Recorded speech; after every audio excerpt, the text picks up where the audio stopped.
a three-way race here in Bridgeport. Mayor incumbent Bill Finch is facing two competitors here. He raised your taxes every year. And you know I kept the line on tax for 10 years. It is expected to be a tight race. Mary Jane Foster is an outsider who can give it a break from its political past. Who's going to protect taxpayers?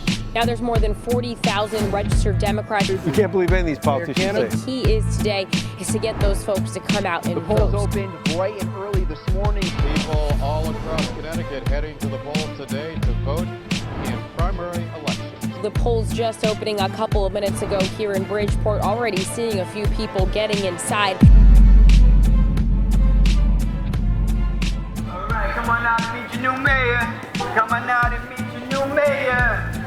Vote line B. Waking up on September 16th, Ganim knew his fate rested in the hands of the registered Democratic voters of Bridgeport and their choice in the primary to vote for him, Bill Finch, or Mary Jane Foster. I don't know how much you know about me or about Finch, but I think if you dig down a little bit, you're going to find out that I've done some good things here. I want to do some more, so if you guys want to get out there, knock on some doors later on and make a difference. Ganim's campaign was calculating.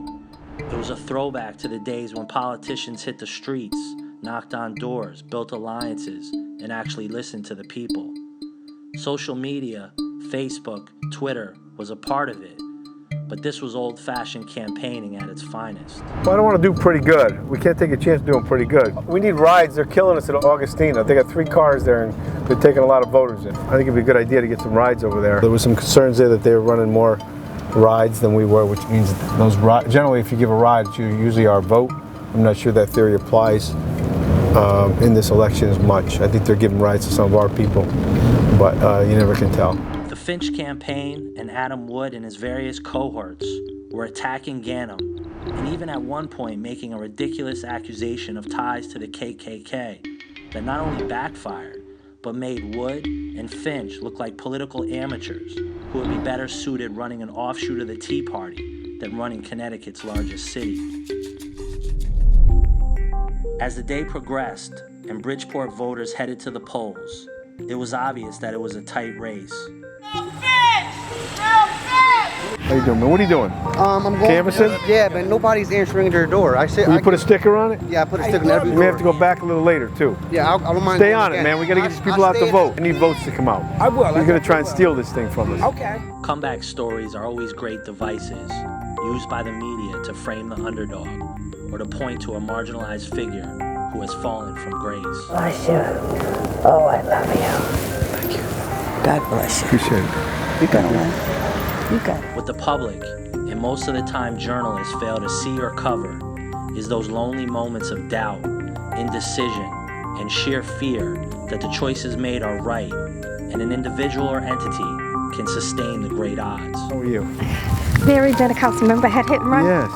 I got your scapular for protection. Oh. And for protection, and I pray to God you win. Because I know when I had my hit and run, you wanted to help me. I remember I saw your captain's call and you said, Mary, if you need any help, just come and let me know. Thank you. I'll never forget it, sir. Thank you.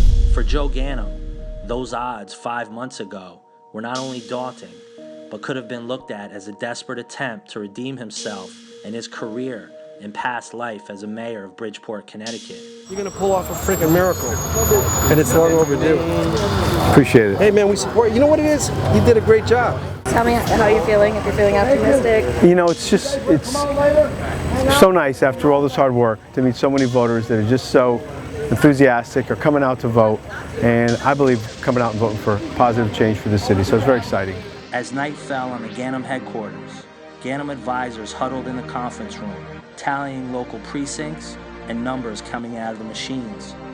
The mood and tension was palpable as local news writers, TV journalists, and Ganim supporters sat quietly speculating. In the end, those months of doubt, frustration, hard work, and a belief by the people who worked day in and day out for the Ganim campaign paid off in a victory.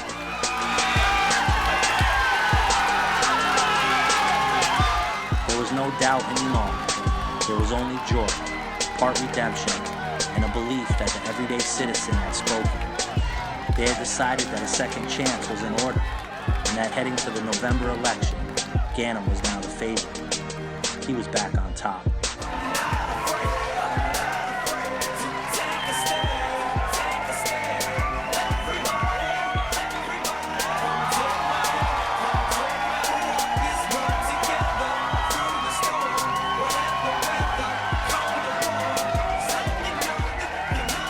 Next time on City Wars, in one of the biggest political blunders of both Adam Woods and Bill Finch's career, Finch failed to secure a spot on the November ballot under the Job Creation Party.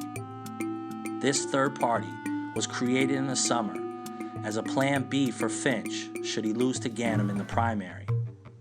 To secure this spot, Finch had to file paperwork by September 2nd, but in a last-minute decision decided not to. Who counseled Finch to make this decision, and why? Would it show a lack of strength, or did his trusted political advisors underestimate the voters?